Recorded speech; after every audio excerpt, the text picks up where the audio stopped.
what is Israel doing right? What is Israel doing wrong in this very specific current Get in there, Lex. war in Gaza? I mean, frankly, I think that what Israel's doing wrong is if I were Israel, okay, like, again, America's interests are not coincident with. Yeah, we literally cooperated with Iran on the invasion of Afghanistan. They give us intel on the Taliban. Exactly. It's fucking ridiculous. Israel's interests. If I were an Israeli leader, I would have swiveled up and I would have knocked the bleep out of Hezbollah early. What does that mean? Wait, I'm sorry. Wait, what? Bro, they tried that. What do you mean? You are such a gross little worm, dude. You fucking violent little shit. It's like, that's right. I would go in there and knock the shit out of Hezbollah. Yeah, really? Oh, you mean like what Israel did already? How did that work out? Did that work out well for Israel the last time that happened? Shut the fuck up, Ben. What does that mean? So I would have, Yoav Gallant, who's the defense minister of Israel, was encouraging Netanyahu, who's the prime minister, and the war cabinet, including Benny Gantz. So whenever people talk about the Netanyahu government, that's not what's in place right now. There's a unity war government in place that includes the political opposition. The reason I point that out is because there are a lot of people politically who will suggest that the actions Israel is currently taking are somehow the manifestation of a right-wing government. Israel currently does not have a quote-unquote right-wing government. They have a unity government that includes the opposition. In any case, Yoav Gallant was urging in the very early days of the war that Israel should turn north, and instead of hitting Hamas, they should actually take the opportunity to knock Hezbollah out, because Hezbollah is significant. This is so bad. This is such a dumbass fucking take. Oh my God. Ben is an accelerationist that wants to wipe out the Zionist entity, okay? This is literally like, he's like a fucking permanent first world genocide JD Pong guy, but for Israel. He's like, yeah, wipe out Hezbollah. Yeah, dude. First strike against a foreign nation in Lebanon, okay? Just immediately fucking diving in head first. Immediately diving in head first into Lebanon and fighting a military with trained soldiers and significantly better munitions. Like, not bathtub bombs that can be intercepted by Iron Dome, which of course Israel has many defenses, some of which, as far as I understand, are, pretty good. I mean, I think it's really, really stupid that Ben is making this argument, especially when, like, Israel is having a hard time in fucking Gaza. Okay? Like, I'm not saying that Hezbollah would wipe out Israel or anything like that, but there is no fucking way that Israel would be able to withstand a direct conflict with Hezbollah and also Hamas at the same time in Gaza without Iran interfering, and then America also being pulled into the conflict and completely just turning it into World War III. The IDF would wipe out Hezbollah if they go full force. What the fuck are you talking about? Yeah, I know we like to do gross power fantasies like this, but this already happened one time.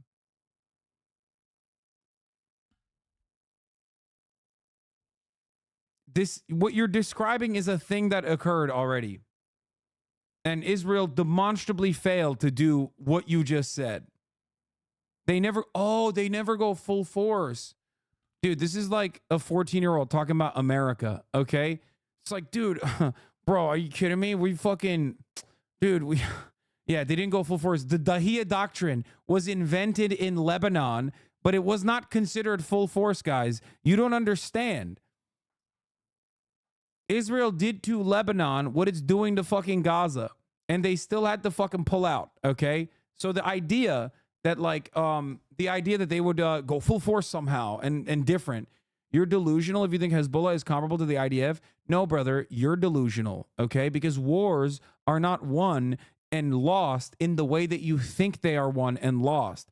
Wars are not about like full force going in and doing bombing campaigns and then, ooh, my military power is better than your military power, and then we shake hands and I lose and you win. It's not how it works. America lost in Vietnam and in Afghanistan. Russia lost in Afghanistan. Why did that happen? Think about it for a second, and you will understand that obviously war isn't just about like who has the most powerful military. It's not like fucking Call of Duty, okay?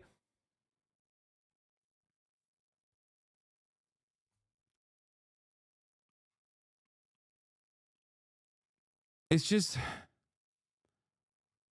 yeah, this is like specific armchair quarterbacking talking about like, oh, dude, Israel could go full force, dude. Yeah, really? Is that why they've been able to wipe out Hamas? Is that what happened? Is they're going full force?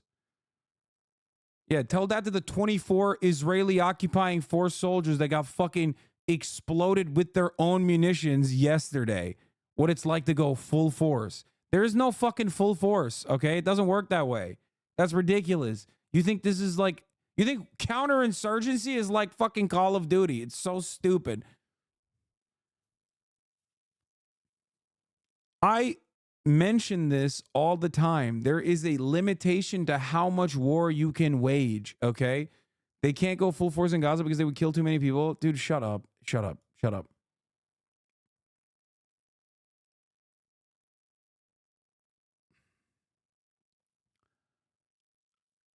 Oh. Yeah, Israel is really restrained in Gaza, famously. And definitely not. Israel is super restrained in Gaza, famously, just like they were super restrained in Lebanon. Listen, man. Wars and the continuation of wars is done on attrition. How many soldiers can you throw at the fucking problem until you no longer can throw soldiers at the problem and you have genuinely destabilized your own country? Part of the reason why Russia has been able to effectively take over eastern territories in Ukraine, as opposed to Ukraine being able to purge the Russian invaders, is directly a consequence of that. Russia can throw bodies into the fucking meat grinder over and over and over and over and over again, which they have done. They have more people and they have more conscripts. And even if they don't have the best of weapons overall, okay, or even enough combat experience, they still have people. Because guess what, dude? Any cop can tell you this as well. One guy with a weapon is still a major threat. One guy with a weapon can still hold a position, okay? No matter how inexperienced they are. So people is one of the most important parts of war and attrition, okay? Israel, despite having awesome weapons in general, does not have the capacity to engage in a two-front war without directly involving the United States of America, okay? The United States of America is the most powerful fucking country on the planet. What are we talking about? Even they had to inevitably pull out of Afghanistan and cede the entire territory that we occupied for 20 years to the Taliban, the guys we fought. Hezbollah is Hamas time stand and is not surrounded and blockaded, meaning it can more easily be resupplied.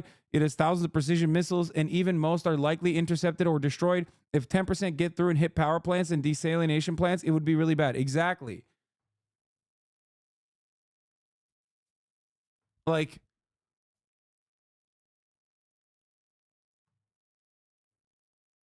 guy can't hold a weapon in comparison to the firepower that Israel has. They could put Gaza into the dirt in a week if they wanted to. No, man. No. You are engaging in fantasy. This is pure copium from America and American adjacent power players who want to fucking jerk off about how powerful they are. No. No, that's not, dude. Do you think Israel is restrained in Gaza? Like, what are you guys, delusional? They literally leveled the entirety of northern Gaza. What are we talking about? And the same thing they did in Lebanon, too. You can genocide civilians all day. Genociding civilians is one thing, okay? That's not how you win wars. You can keep killing as many civilians as you want, but as long as there's entrenched power within a militia group that has popular support and has the capacity to be resupplied, and in Gaza, they don't even have that, and yet they are still holding off fairly fucking well, all things considered. Hezbollah, on the other hand, has the entire nation at that point. It would be unimaginable.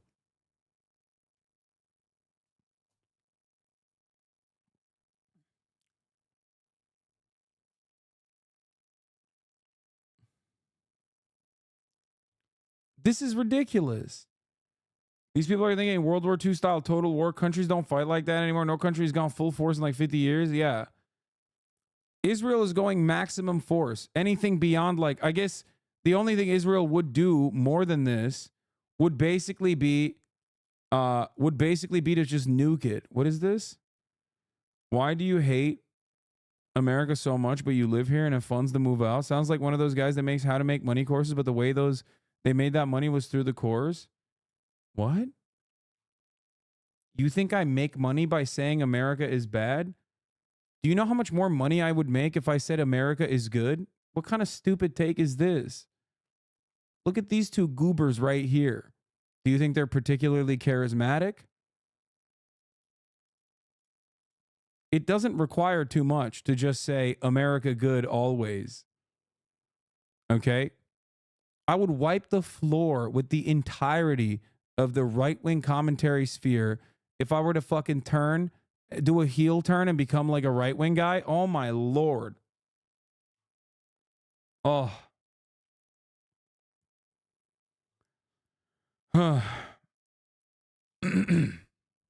Anyway. It's time to become a Republican one day, dude. I'm just gonna fucking sell all of my values and just do this shit. Oh, it's on Echo. That's why it's so fucking hot in here. Significantly more dangerous to the existence of the state of Israel than Hamas. I actually agree with that. As far as what Israel has been doing wrong in the actual war, I mean, I think that, again, from an American perspective, I think that Israel is doing pretty well. From an Israeli perspective, if I were Israeli, I would actually want Israel to be less loose about sending its soldiers in on the ground level. So Israel's attempting to minimize civilian casualties, and the cost of that has been the highest.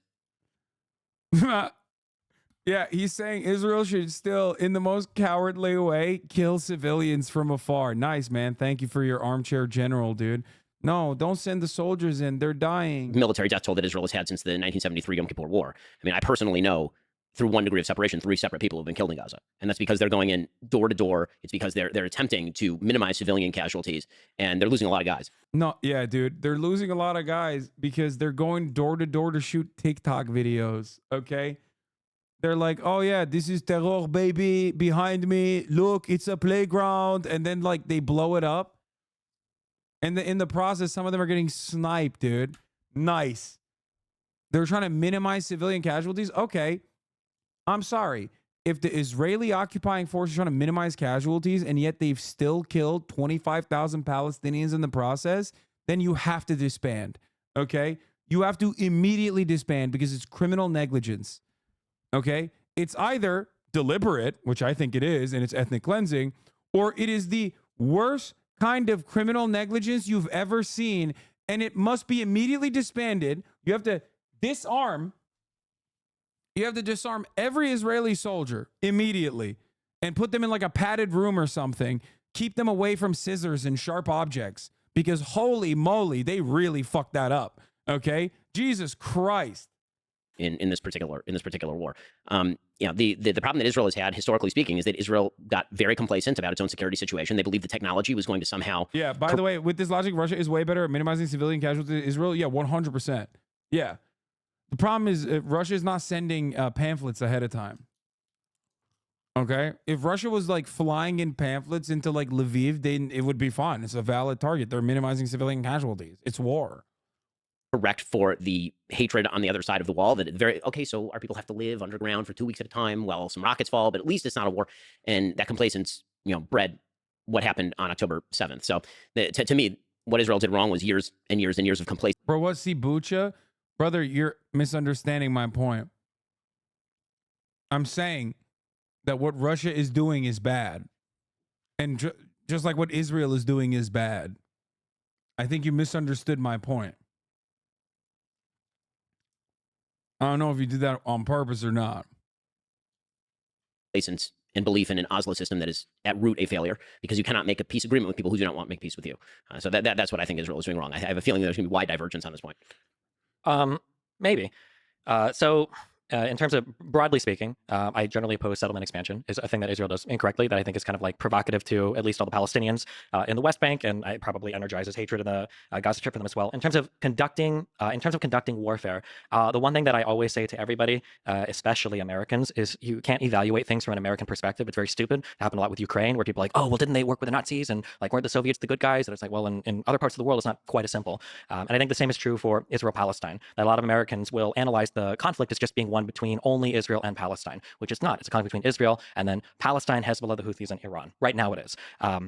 I think that however, one area where I'll break with Ben is I think that minimizing civilian casualties and everything is very, very, very important. I think on the Israeli side, I don't think it's important so that the U.S. will stay with them, because I think the U.S. is probably going to stick with Israel as long as they don't do anything crazy. And I don't even think it matters for the international community. It definitely doesn't matter for the UN, because Jesus Christ. However, I think it's really, really, really important that I think that in the Middle East, broadly speaking, I think that leadership, especially in the Gulf, has gotten over the Palestinian issue. I think that leadership is kind of like they don't care as much anymore. But the population. Oh, anymore?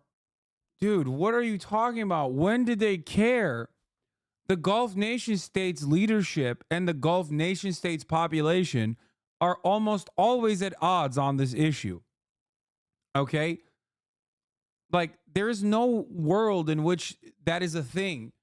The Gulf leadership just wants F-16s. Okay? They want nice missile defense systems. They want planes. They want cool weapons. And they want trade. Okay? Yeah, there's no way he's talking about like 1973, I assume. Like there hasn't been any momentum since then. So I think he's making it seem like these guys like recently had a heel turn or something. And it's not so recent. As far as I've been alive, it's not been a thing. Populations still care quite a bit. And I think that the main issue that Israel could run into is if the civilian death toll does climb too high, and if they start to hit this 40, 50, 60,000 number of civilian casualties, they run the risk of the civilian populations in the surrounding Middle Eastern states becoming so antagonistic towards Israel that they start to take steps back towards normalization in the region. So for instance, what?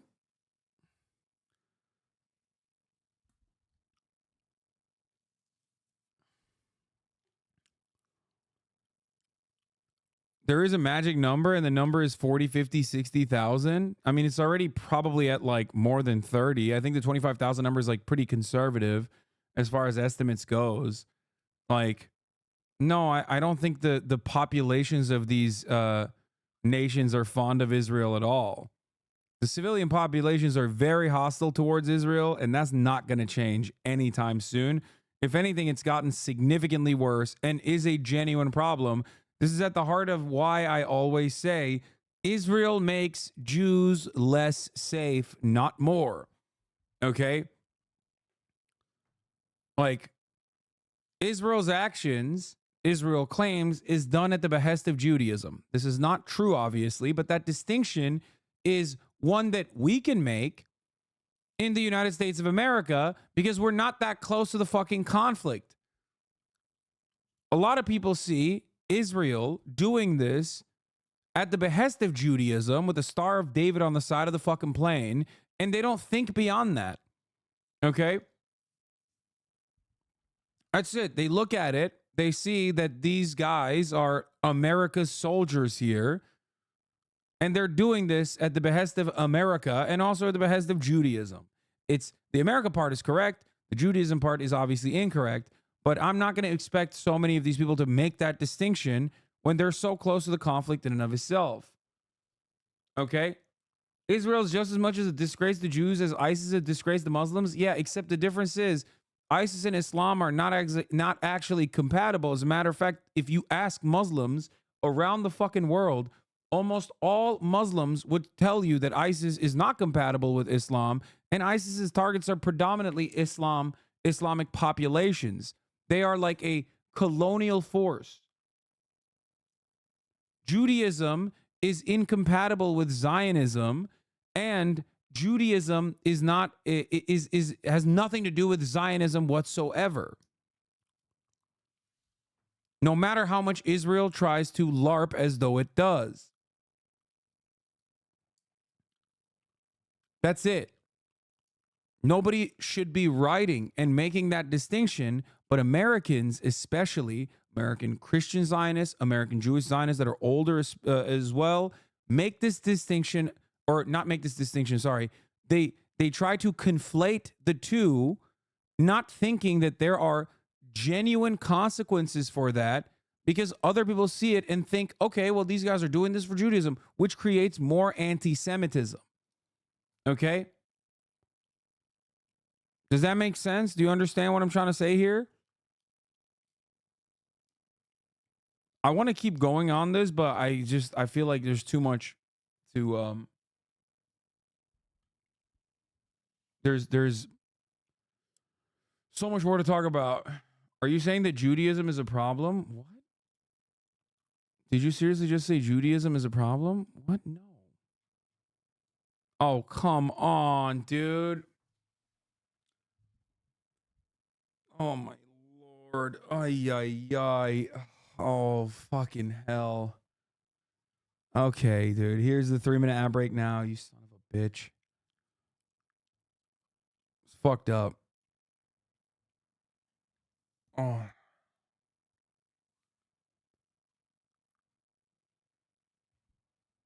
I say finish this section. The rest is meh. I watched it all. I'm sorry to hear that. All right. Well, I'll try to finish this segment.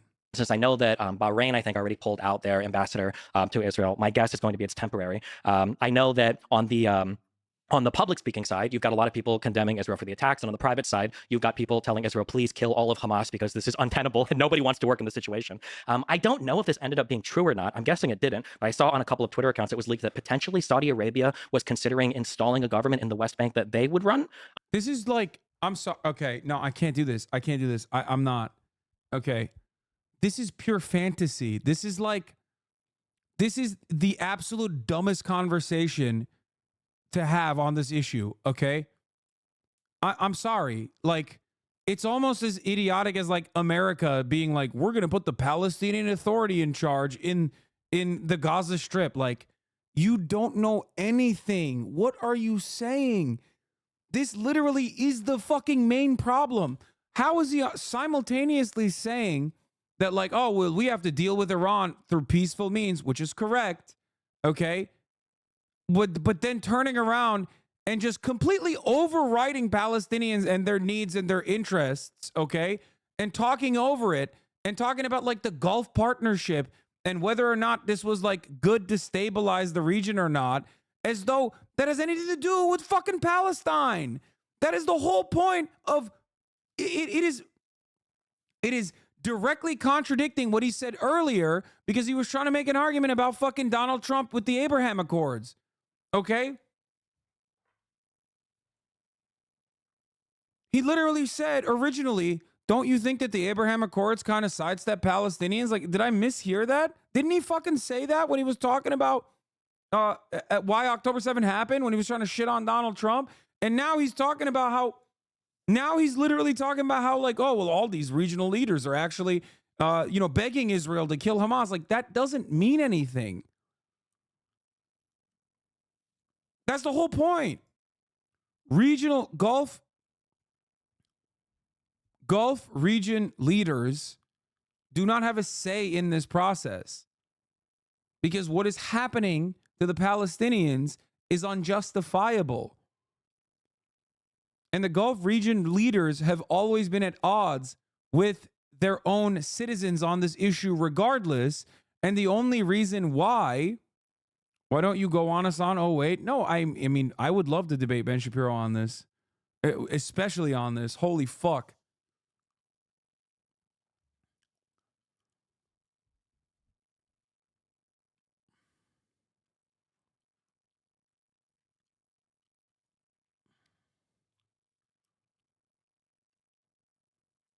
It's I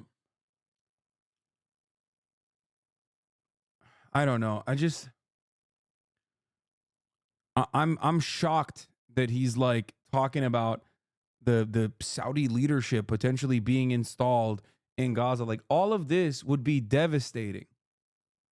No, I mean, I think Israel would love nothing better than that, but that is For not sure, something the yeah, Saudis. okay. One of the big problems in the Middle East is literally no one wants to preside over the Palestinians. Yes. No one. So The I think Arab that- states, Let the fucking Palestinians preside over themselves then. What are you talking about? Israel, no one. Yeah. So I think the issue is, and I think, and I'm largely actually, I'm very sympathetic towards the Palestinians because I think that for since 48 and onwards, I think that all of the Arab states super gassed them up on that. They wanted the Palestinians to fight because they wanted to fight with Israel. However, as time has gone on and they've realized that it's kind of a lost cause, states have started to drop out. So you're getting these bilateral peace treaties with Egypt and with Jordan. You're getting multilateral. No, it's because Palestinians don't have anything. They have nothing. They have no means of like securing regional partnerships. And the only way that they've ever been able to at least like fight on their own is due to the fact that they are a destabilizing force against America's colonial vassal state in the region, Israel. That's it. Beyond that, Palestinians have nothing. They have no commerce. They have no economy. They have no natural resources. So, of course, nobody gives a shit. These wars are fought, or these allegiances are made not on the kindness of people's hearts. They're made on material necessity. They're not gonna. The Palestinians, unfortunately, are very poor. So of course, no one's gonna come to their defense. And the only utility that they've had is to destabilize the major destabilizing force, Israel. That is the major utility that they have. That's why Iran funds them, not because like they personally think that like these guys are a part of this. Yeah. In the game of realpolitik, from the view of some Arab governments, the Palestinians have literally nothing to offer compared to Israel. And those nation states have always tried to manage their own population and hope that they don't get too mad at them because they want American contracts significantly more than they give a shit about the Palestinian plight. Let's be fucking real. That's it. That's the whole point. So reaffirming that relationship and re-solidifying it is not going to change anything. In the eyes of the Palestinians, it's not going to change anything. You have to either go full genocide or you have to start dealing with the Palestinians as equal partners in this process and offer them citizenship. Israel is doing half genocide, like the slow burn Nakba over the course of 75 years, and expecting everybody to come to their fucking defense in this process. Of course, people are going to fight back. You can't push people into ghettos and shut them off from the rest of the world and expect them not to fight back.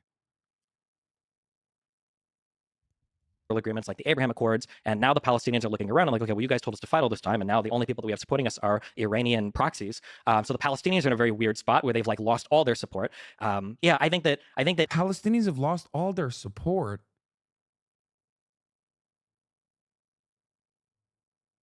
What the fuck are you saying? Palestinians haven't had as much support in fucking recent history. If you're talking about the actual population, if you're talking about the governments themselves, yeah, they've never given a shit, as you also correctly mentioned.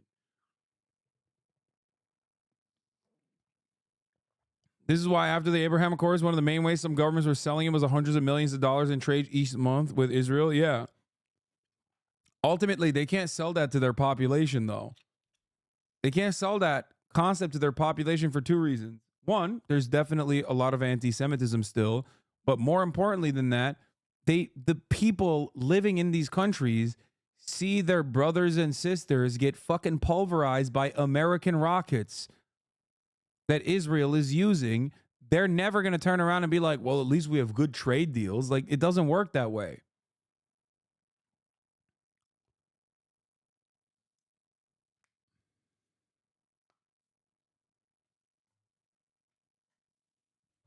I lived in Egypt for 6 years, and during the revolution, propaganda against the Palestinians was a normalized thing by the Egyptian army and its regime there. Palestinians sold their land, Palestinians are thieves, and so on. That was most like support the position of the Egyptian government to blockade Gaza from Rafah. I wonder what the position in Egypt is now. Israel, what I would say to be No, quote that's unquote true. They tried that in Turkey too. There's like there are historians in Turkey that also run that narrative too. It's a common narrative in the Middle East to like offer support to Israel by saying like Palestinians themselves personally sold their lands to Jews that were coming in, And there is obviously truth to that too, by the way. Like they did, not Palestinians, but like landowners did sell their lands to some of the incoming Jewish population that was migrating from Europe. That part is definitely true. This does not justify any of Israel's actions, however. But that is definitely. But overall, it doesn't matter. Not only does it not excuse anything, but also it certainly doesn't excuse Israel's current actions. And more importantly than anything else, I would say that by and large, I haven't looked at polling in Egypt specifically, but by and large, since this last Israeli siege, the support for Palestinians have absolutely increased.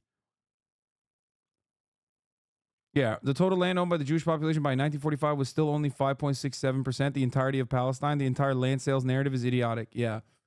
Critical of Israel is Israel needs to take strong steps towards peace that probably involves them enduring some undue hardship. So not the October 7th attacks, because Jesus, that's way too much. But, other types of, attacks that they might have to deal with that might cause some civilians to die that they don't come out over the top with and retaliate with if there's ever going to be peace in that region. However, another thing that I've always said is a huge problem between Israel and Palestine is I think that both sides think that if they continue to fight, it will be good for them. But the problem is one side is delusional. Israel, I think, Yeah, I mean they're doing a suck fest over here, dude. What the fuck? This is devolved into like, this is not even a yap fest anymore. This is a circle jerk suck fest. What is happening? Israel wants to continue to fight because they get justifications for the annexation of the Golan Heights. They get justifications for expansions, especially into Area C, that I think they're probably going to try to annex soon. They get justifications for the increased military posturing towards the Gaza Strip and the embargoes. And Israel is right that if the conflict continues, really the situation only improves for Israel over time. But the Palestinians also all believe that if they keep fighting, they've thought this since 2000 under Arafat, that if they just keep fighting, they'll get better gains too. But that's not the case. Is there a difference between? That's crazy. The Palestinians have no choice. Israel holds all the cards. Israel is the colonial occupying power. These aren't just like fucking buzzwords that I'm using here. They mean something, okay? Israel is a belligerent occupier upon the Palestinian population, okay? They set the standard of violence. They have the capacity to de-escalate said violence. It is absolutely ridiculous. The notion that like the side that wants to continue hostilities is the Palestinian side is ridiculous. Strangely, I don't disagree with what he's saying here in the sense that like continuing attacks almost a given if Israel makes moves towards ending the apartheid. Let's be honest, but it's imperative that Israel not respond with a fucking genocide every time they get attacked. Otherwise, nothing will change. No. That is, if you continue hostilities, then yes, there's always going to be back and forth. There's also another alternative here, which is to completely cease hostilities entirely and end the occupation, which he's not mentioning conveniently. He's making it seem as though there's only one option here, which is Israel just keeps its violent occupation and its apartheid regime upon the Palestinian population. And then, they're just going to take an L every now and then, and some civilians are going to die, which is a ridiculous take to have, especially because there is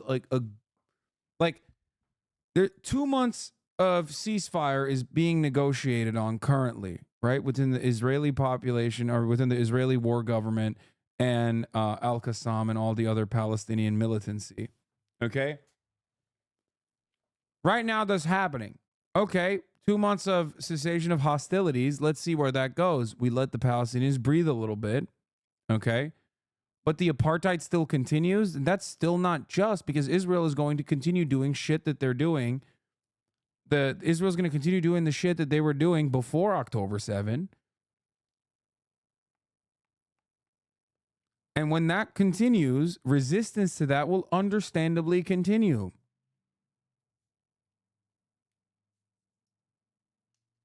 Do you understand?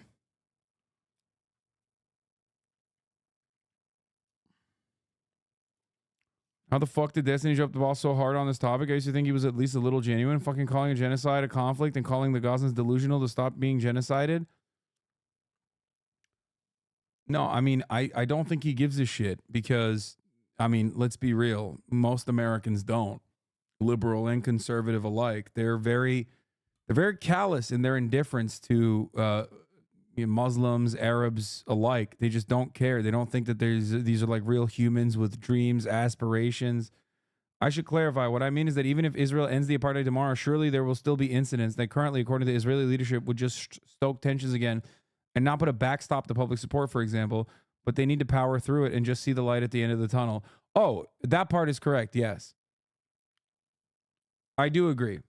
If the reality is there's always going to be militant factions, this is something that I've mentioned as well, but you would have to deal with it through the civil process that you would deal with people otherwise. Yes, even if Israel magically perished the apartheid tomorrow, yes, there would still be hostilities. Of course, there would be probably more hostilities on the psychopathic settler side. I think that the settlers would probably still continue to engage in way, way worse acts of terrorism, but there would definitely be hostilities on the Palestinian side as well, either as a retaliation for the terror that they are withstanding, the continuation of that terror, or hostilities across the board due to, a century of bad blood. Now, having said that, you would have to deal with that in the same way that we deal with like a Timothy McVeigh, right? Through the civil process, in the way that you would deal with domestic terrorism. That's not what Destiny was saying anyway. Destiny was saying Israel needs to just not be as aggro when Palestinians fight back. In Palestinian citizens and the leadership, when you say that. I love So your one-state solution is not viable? Brother, if you think that what I'm saying is not viable, I don't know what to tell you. No. I'm saying that, yes, it is not going to be perfect and magical immediately.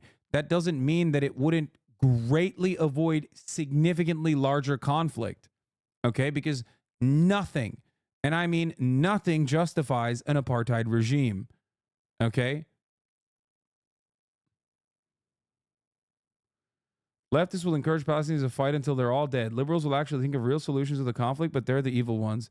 Yeah, you're so right, dude. Liberals are thinking of real solutions to the conflict, like saying no red lines for Israel or giving them more dumb bombs to use upon Palestinian children. Pragmatic solutions such as that one.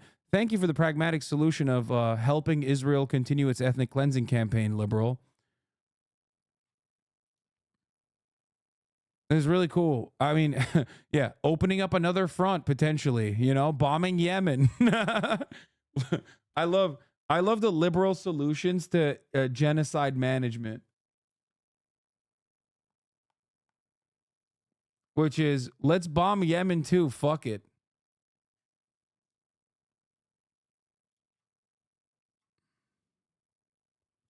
all people. I love all people around the world. And I think that when we analyze it, Yeah, don't forget giving coordinates while saying don't bomb these positions. Yeah. But then Israel bombs them anyway, and they go, oops, well, I told you not to bomb them. Why are you bombing these positions? Whatever. Here, use these bombs next time. issues, I think that we have to be very honest with what the people on the ground think. And the idea that Hamas is just this one-off thing in the Gaza. Oh, for the record, you said I agree with you. Nothing could justify genocide, but you said there would be hostility. So I asked if it's viable or not. I wanted your opinion. Sorry. What I should have responded with was this. Okay. It's not that like ongoing genocide is unjustifiable. It's this. Acts of terror are there's a high likelihood that acts of terror will continue in the immediate aftermath of the dissolution of the apartheid regime. There's a likelihood, right? There's I guess not a lot of historical precedent for it, especially when like you look at post-apartheid South Africa, post-Troubles Ireland. Like the hostilities usually cease when the major occupying power is no longer occupying. But Israel's a little different. It has had a much longer apartheid than all of these other examples. So there's probably additional frustrations that might happen. However, okay, the hostilities that occur in the aftermath of the dissolution of the apartheid in Israel are still going to be marginal in comparison to if Israel were to continue its apartheid and there's a shit ton more terrorism and then more state terrorism as a retaliation to the Palestinian resistance acts. Does that make sense? So from a utilitarian framework, Israel's cessation of hostilities and the dissolution of the apartheid regime would be infinitely more beneficial in the long term than trying to maintain the apartheid. Even if you don't want to think about it on the pure boundary of like apartheid is completely unacceptable. It is also more pragmatic.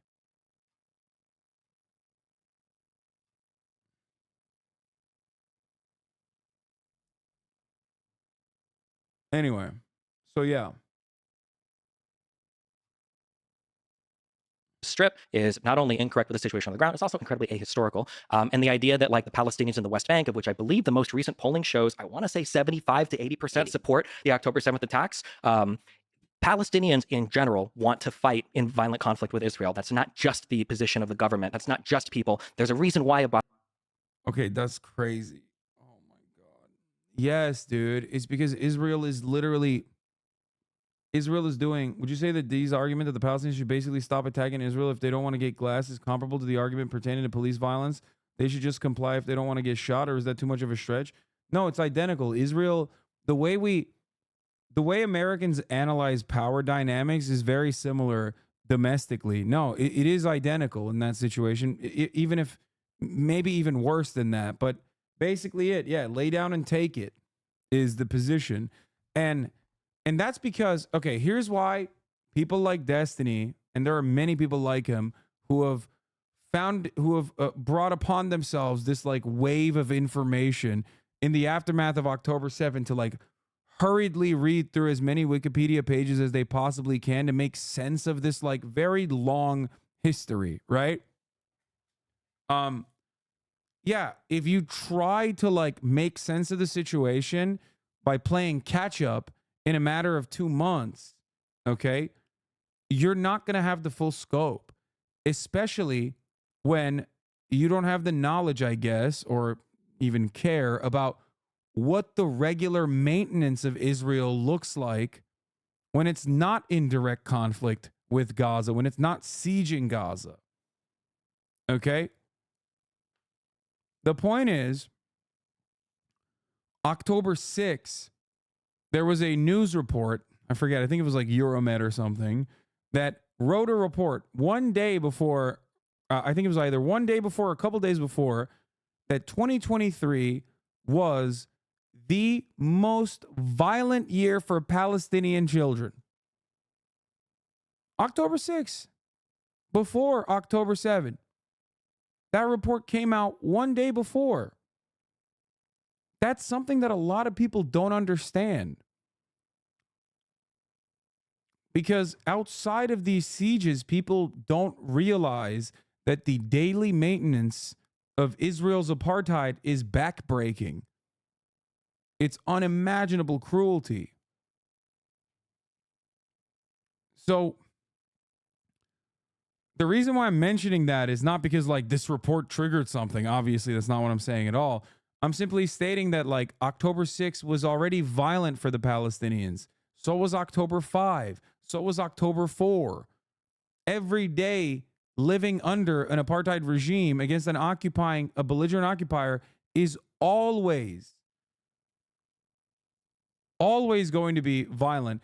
And no, I have not watched Destiny's interview with one of the leading Israeli new historians, Benny Morris, because I like other Israeli new historians that work upon Benny Morris's foundational work and still maintain the position that it was a genocide and it wasn't good, rather than maybe it was a genocide and it was good. Oh, fuck. Maybe I shouldn't have said the Nakba was a genocide. I've made up my mind. I've changed my mind, actually, guys. Please don't look at previous works of mine. Also, fuck anyone that uses the previous investigations that I've conducted. No, I haven't watched their interview. I'm glad that he finally arrived at the Benny Morris equation, though, after months and months of reading Wikipedia pages. Okay?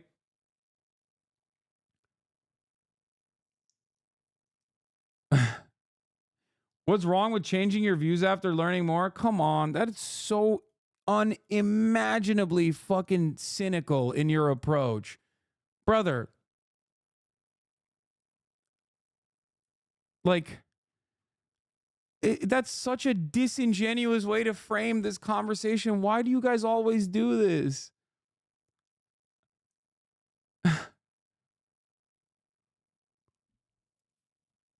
There's a difference between conducting research and literally saying that the outcome of this research is like ethnic is leads to ethnic cleansing, and then turning around and being like, never mind. Okay, never mind. Even though even though the majority of the people that actually use Benny Morris's research as well, including all of these other, including all genocide scholars, Holocaust historians, like the overwhelming majority, understand that the investigation of Benny Morris and other new historians uncovered directly point to the Nakba being a deliberate attempt of systematically, ethnically cleansing and ethnically displacing Palestinians in 1948. Okay? Seems like he does more research than you. No, you just came in here to say that because you don't know anything about the way I've covered this conflict. I have talked to academics on this issue over and over again. I've used their works. I've interviewed them directly. I've interviewed journalists on the fucking ground that have like actually been in Gaza. I've interviewed Palestinians. I've interviewed journalists that have embedded with the Houthis for years, covered Yemen, covered Somalia, covered all of these other countries. I've interviewed Knesset members. I've interviewed conscientious objectors of the Israeli military. You don't know any of those things because you have no interest in learning about this stuff. You're not intellectually curious at all.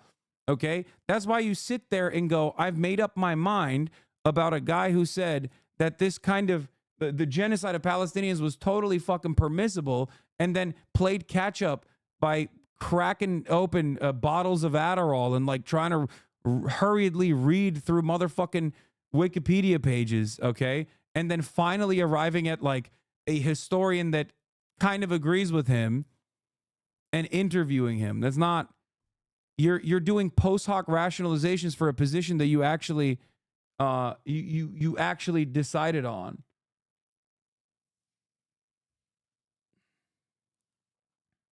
Yeah, I know. Okay, there you go. That isn't really what Benny Morris says in his work, though. The Nakba was complicated. They did not go into the conflict with intent. Plan D was motivated by military matters, but they were happy to accept how things went and blocked return. It's nuanced. Yeah, got it.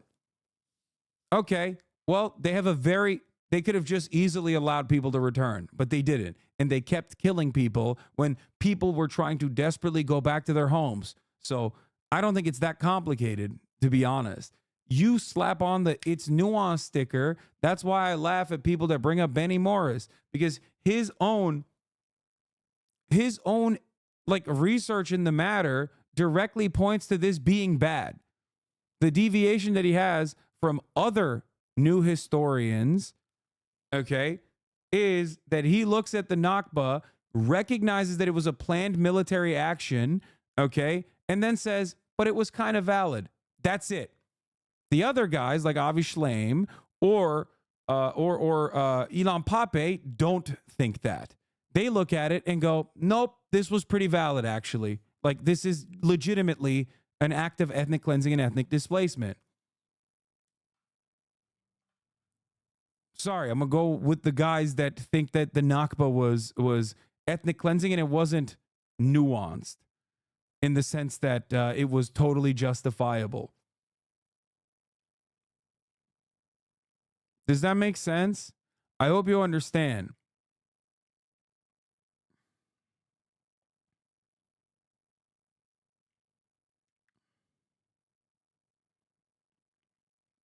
D-Man has an interview with Barry Mears just trying to pretend the research he did wasn't discussed and validated is a little silly. Wait, what?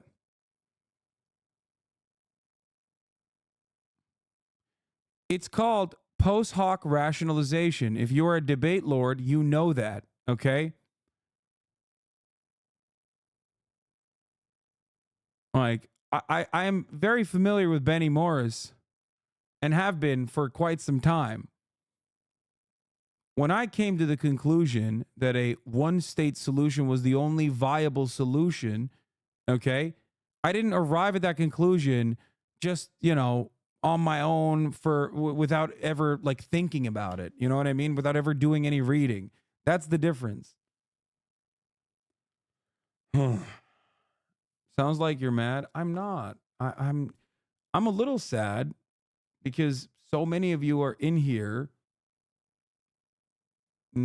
refusing to see the point. Also, there's a reason why your intellectual daddy right now is not looking too good in this conversation with Ben Shapiro, and it's not turning into a debate, but instead a suckfest of epic proportions.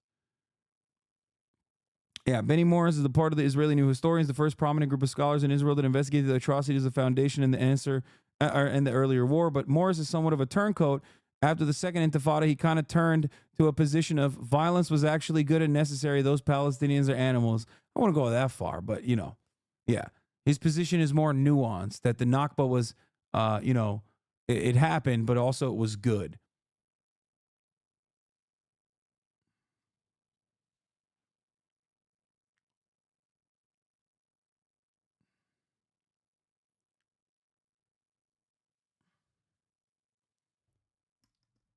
Anyway.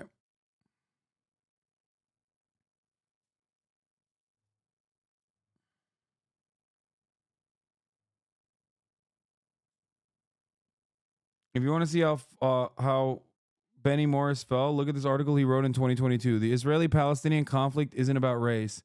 A new Amnesty International report charging Israel with apartheid applies the wrong lens to a struggle between nations. Oh my Lord. Yeah, I mean, he's just like...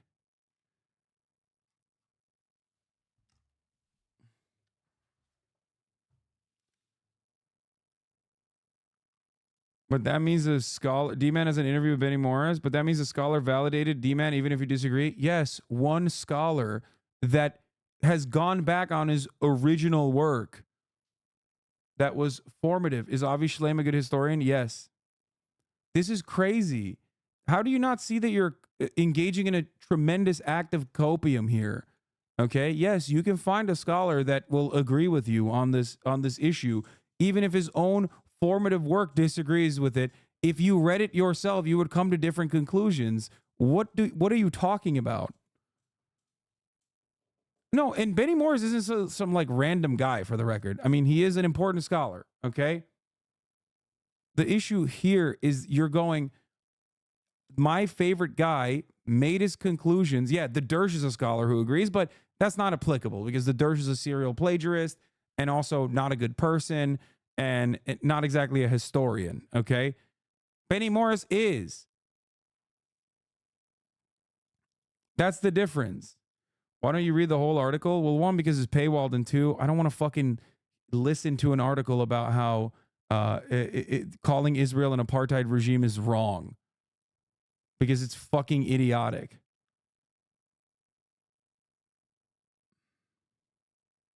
They tag your post with Hamas Piker on the Destiny Reddit. These people coming in here are not being charitable towards you. I know. I don't think I'll ever be able to change your minds, chatters, because he's not going to read it because it's not a Twitter headline. Yeah, this is what I mean. It's like, this is copium, brother. This is one issue that I can tell you with all sincerity that I know a lot more of than, like I said, your intellectual idol here who is sucking Ben Shapiro's cock aggressively because they agree full tilt. That's it. And you can sit here and be like, oh, he's reading Wikipedia. It's called research. Look it up. All you do is like read Twitter posts or whatever. You can use the talking points that you heard from Destiny and repeat it in here. But the reality of the matter is there are infinitely more scholars who agree with me and journalists who agree with me on the issue than not. Okay? The fact of the matter is, for all intents and purposes, every single fucking organization on the ground agrees with me on this issue as well, because it's correct. Israel is an apartheid state, no matter how hard you act like that's not the reality. Okay?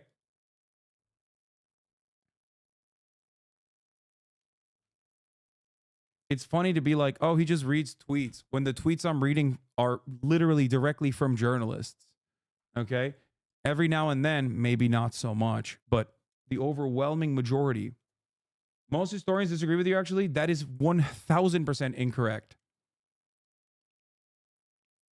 it feels really weird because this is an issue that I've written about and covered for the past 10 fucking years and I'm fairly knowledgeable on.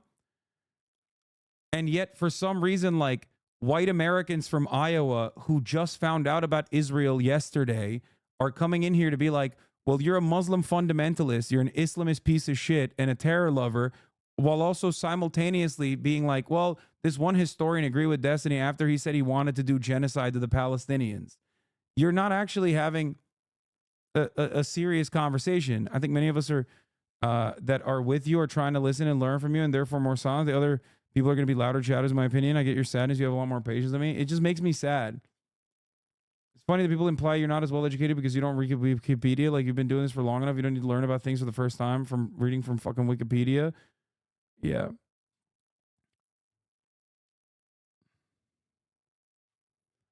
Anyway. But good luck to all of you. Okay. An article deleted by Haaretz showing Morris as a Zionist and downplayed the Nakba.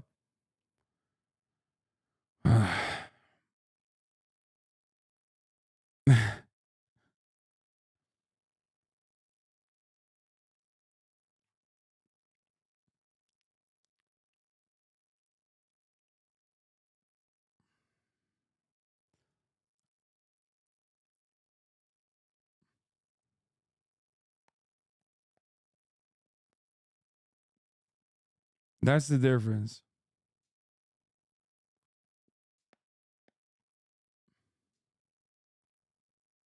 Why would he read an article when it wouldn't change his position anyway? Some people are just fundamentally against illegal occupation and genocide.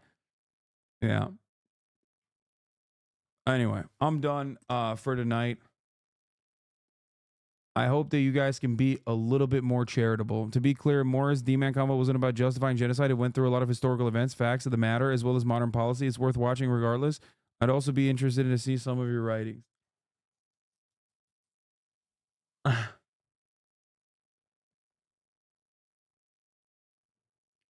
They preemptively called you a pussy that you won't cover this debate. Now that you're dismantling it, they're switching to shitting on you and coping. I know. Well, it's because they didn't get enough juice from the debate itself, right? Like Destiny, once again, did not provide the actual, like, discourse that he claimed he would. So now they have to, like, find secondary markets to go to. I'll revisit the Israel-Palestine side of this video because this is really, really bad, I think. Because honestly, Ben Shapiro is somehow worse than Destiny on this. I don't know how the fuck that's even possible because like Destiny is not necessarily knowledgeable on the issue either. But it's wild. But Ben Shapiro has done it, for someone who has talked about Israel Palestine for fucking years and years and years. He's done it again. I do think that perhaps the major reason as to why both Destiny and Ben Shapiro, especially in this circumstance, fall short of what is actually going on the ground and the realities there, I think it's a consequence of, having a little bit of biases towards Muslims in general. If you don't think that like Arabs and Muslims in general are human beings with real goals and they're just like barbaric hordes to be violently kept docile under an apartheid structure, then yeah, you're going to be shocked every time something like October 7 happens, and then you try to retaliate as much as you can.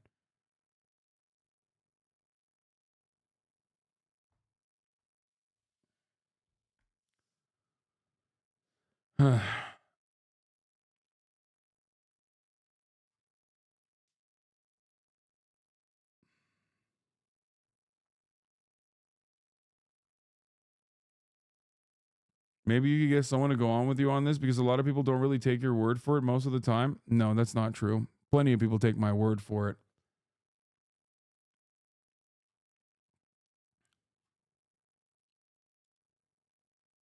Someone said one of D's employees is Muslim. Oh, shit, dude. No way. My bad. So when he said he's an Islamophobe, that I should have understood it differently then. Damn, he hired a Muslim guy? Shit, my bad, bro. Come on, brother. Yeah. Yeah, Republicans aren't racist. They have black Republican people that are running for office. What? Stunning lo-fi introduction. That's crazy that you tried to fucking hit me with that. His fans hate Muslim but love using Muslim phrases unironically. Yeah, they call themselves the Taliban, right? Fucking classic bullshit. Yeah, guys, Israel's not an apartheid state. There's Muslims in the Knesset. Sunny Los Angeles. Anyway, love you guys and see you tomorrow, all right?